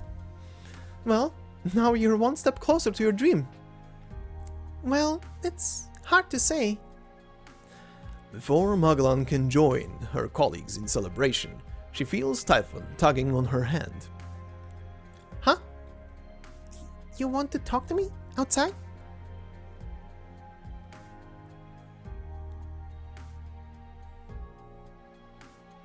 What's wrong? Well, Arcus said there was no point trying to stop you, because you might find a way to discover everything about Sami on your own. Just as Sami's warriors are willing to sacrifice their lives to hold the northern front, the southerners yet to receive the revelation of their destiny will continue exploring to lift the veil from this land at any cost. But before you people get too caught up in your fantasies, I have to remind you of something. This is also so you don't wind up as misfortunate as Arcus said. Misfortunate? The Cyclops' vision, the last thing she saw was a tragic ending. If you're ever in trouble, find me. Thank you. Magallan suddenly feels a slight chill. She turns her head, and inexplicably, a snowstorm is raging outside the window.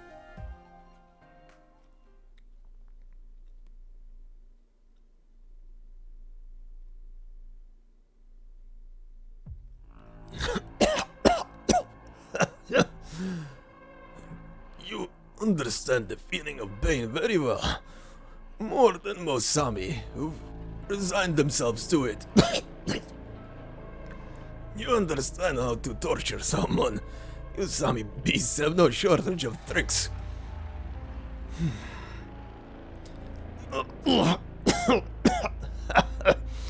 Engulfed in your witchcraft, I can't even feel the pain of being pierced by an ice pick. I just want a clear answer. What is the black mark, and why have you smuggled it in? Answer me. I can always end this sooner.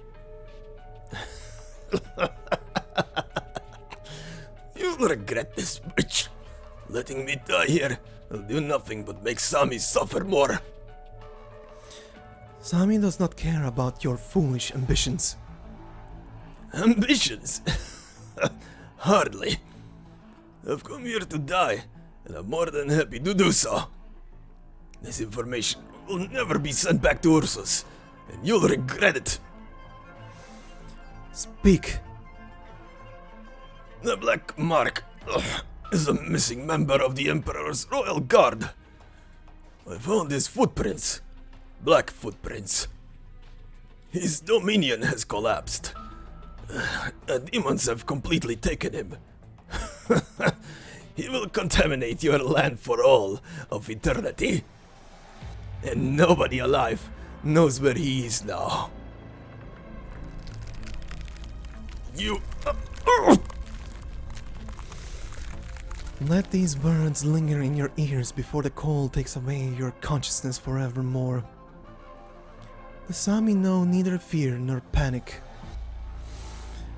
We have guarded the mountains for hundreds of years. We are Sami's fangs to sever the demon's tracks. You and your ilk are not even enemies. The affairs of the Ursus end here. Oh, fate, your warning has once again drawn my gaze back to the contaminated land of Sami. How could I have ever forgotten my duty? I understand now that it is time for me to return to the wind and snow of the Icefield.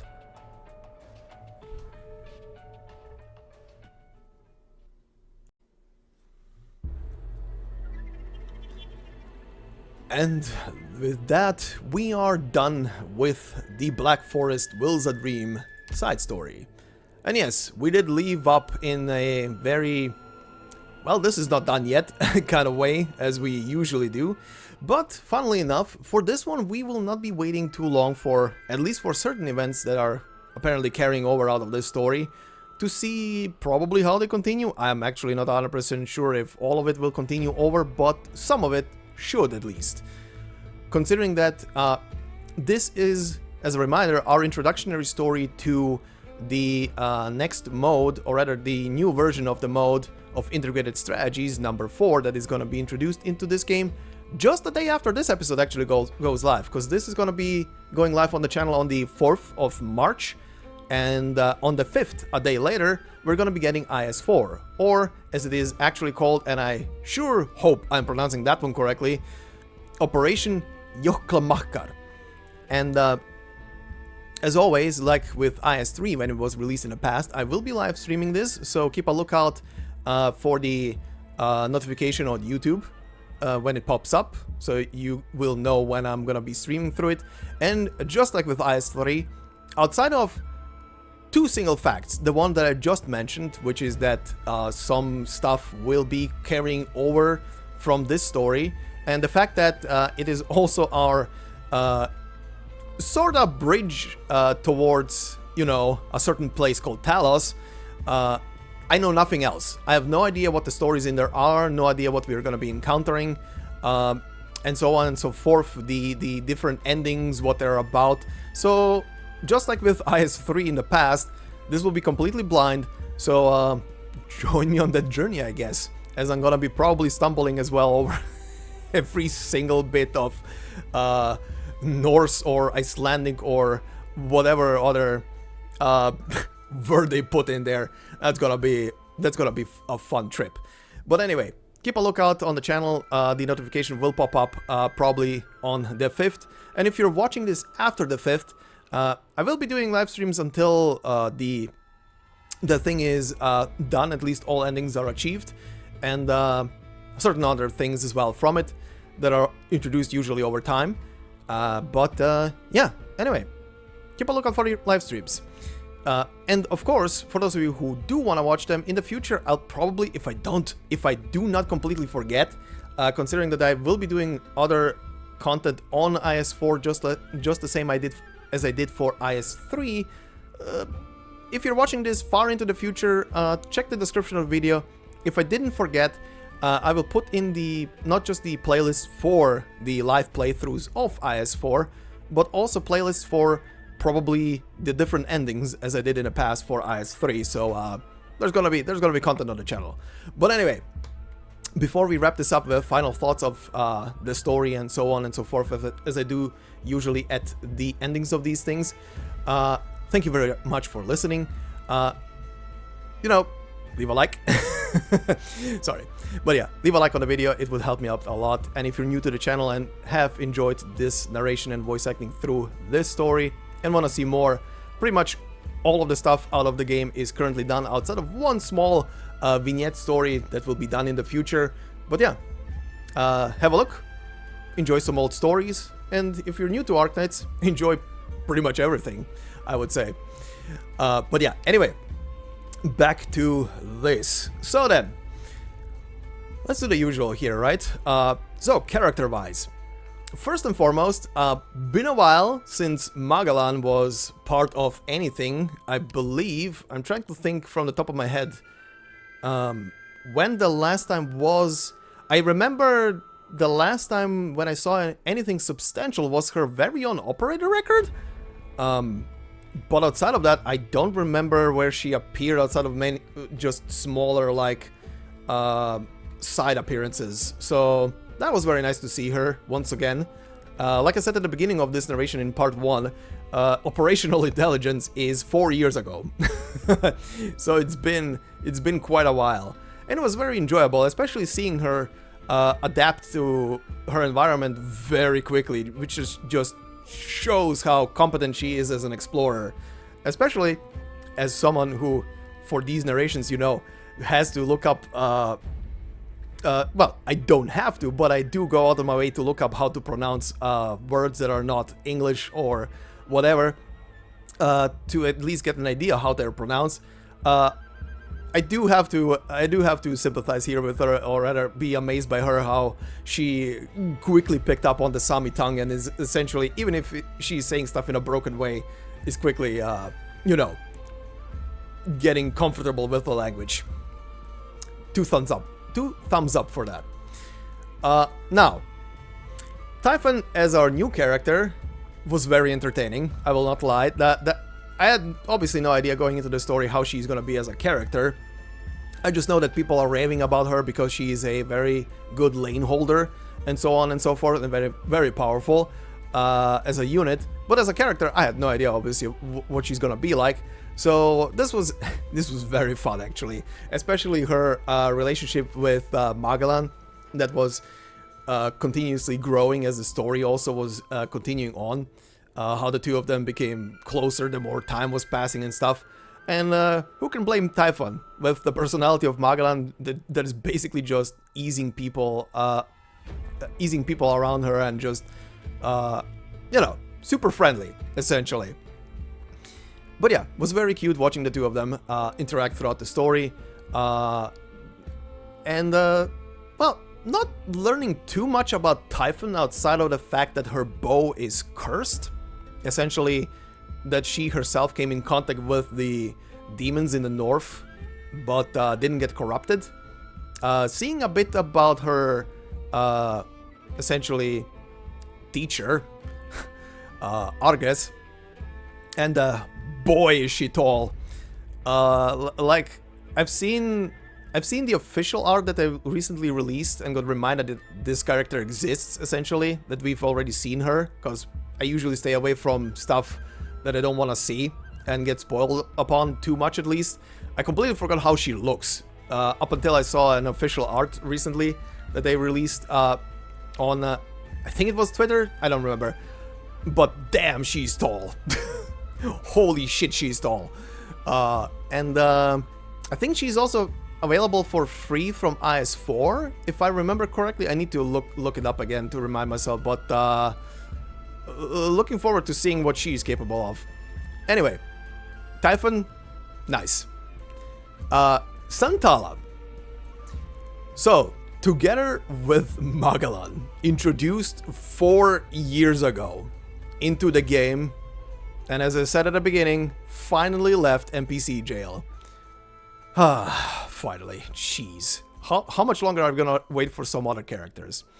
But anyway, that story in the past already, or that small little story in the past already showed a bit about her as a character and how she interacts with people that she cooperates with or finds friendly or is friends with.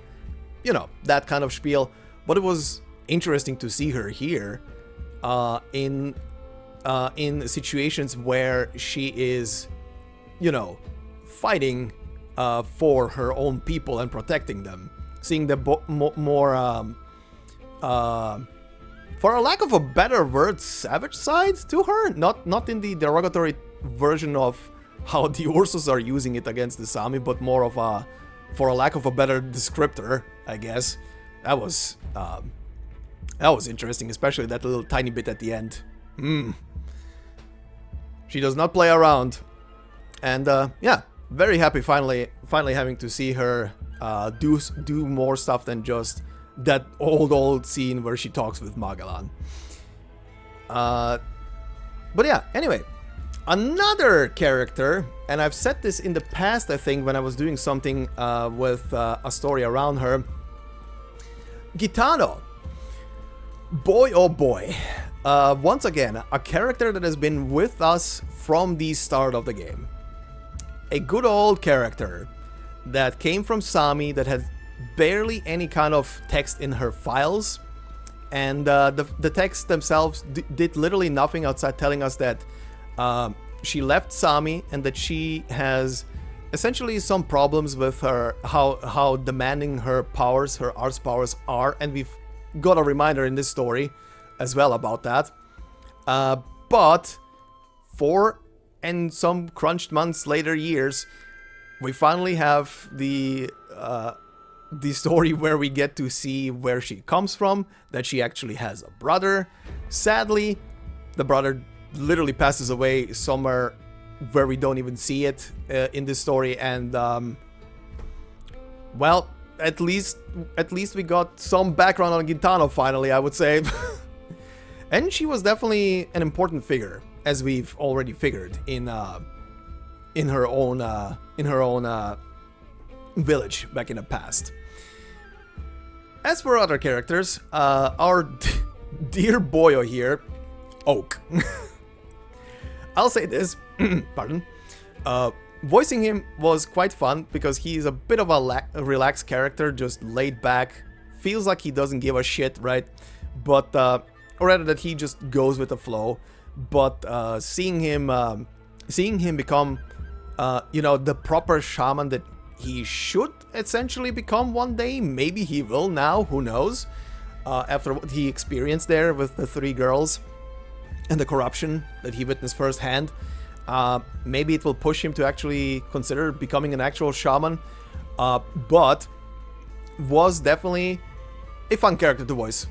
I'm gonna say that. And all I can say is, Oak, good luck with your teacher. Don't let him drink out of your antlers, please. That was... God. That was a thing. But yeah, it was nice seeing him go from that relaxed state of mind to, okay, time to be serious, let's do this. And did everything professional as one should. Now, for Daddy. How else to call this guy, right? We had a couple of mommies during this story, but holy shit, this guy. Ikthurner. Honestly, at the beginning of the story, when the name was starting to be mentioned, I didn't even fully pick up on that they are meaning an actual person, like a physical person. I thought they're maybe referring to some kind of deity, but dude, this guy is some diesel-ass diesel. I will say, however, I love the little line, I think it was Magallan who said it about him, that said that maybe one day he will find someone who is gonna accompany him, and I was like, I see what you're doing there, Hypergriff. I see what you're doing there, writers. Are we insinuating stuff that he will become an associate at some point? I'll see you in 4 years, I guess. But yeah, definitely a very unique, like, both of these guys, both of these dudes are super unique looking. Now, will they become operators? Who the hell knows? The chances are always yes, unless the character dies. Then we know the drill at this point, how it goes. But yeah, this guy definitely, it was nice seeing throughout the story how people revere to the name, his name, and then when he appears, just the description and how the air around him, feels the power he wields. Definitely a powerful guy. I do wonder if he's gonna be appearing, and again, I have no idea. I do wonder if he's gonna be appearing during IS4 at any given point, like the mini stories in there and stuff like that. Or if they're gonna put him in there like an NPC, maybe? I mean, we had the last night, so who knows? But yeah, anyway, who knows? Maybe he's gonna return in the future. Maybe he's gonna be playable. Maybe both of these guys are gonna be playable. They are definitely characters with a shit ton of very unique looking art on them, but so are a lot of other characters in this game, so who the hell knows? Would be definitely interested to see and hear more about him and his tribe on the north. And who knows, like I said, we're probably gonna, or maybe gonna hear or find out more in IS4. But that will be for, as of this recording, tomorrow.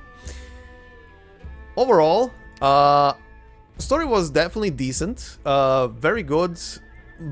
Seeing finally how Sami is, how Sami feels. Overall, the little, and I saw this pointed out, I think in one of the comments as well on one of the previous parts, the little creeping atmosphere of the demons in the back. Like, they didn't show them at any given point outside of the blade. The blade of the Emperor, essentially, the corrupted guy. Yeah,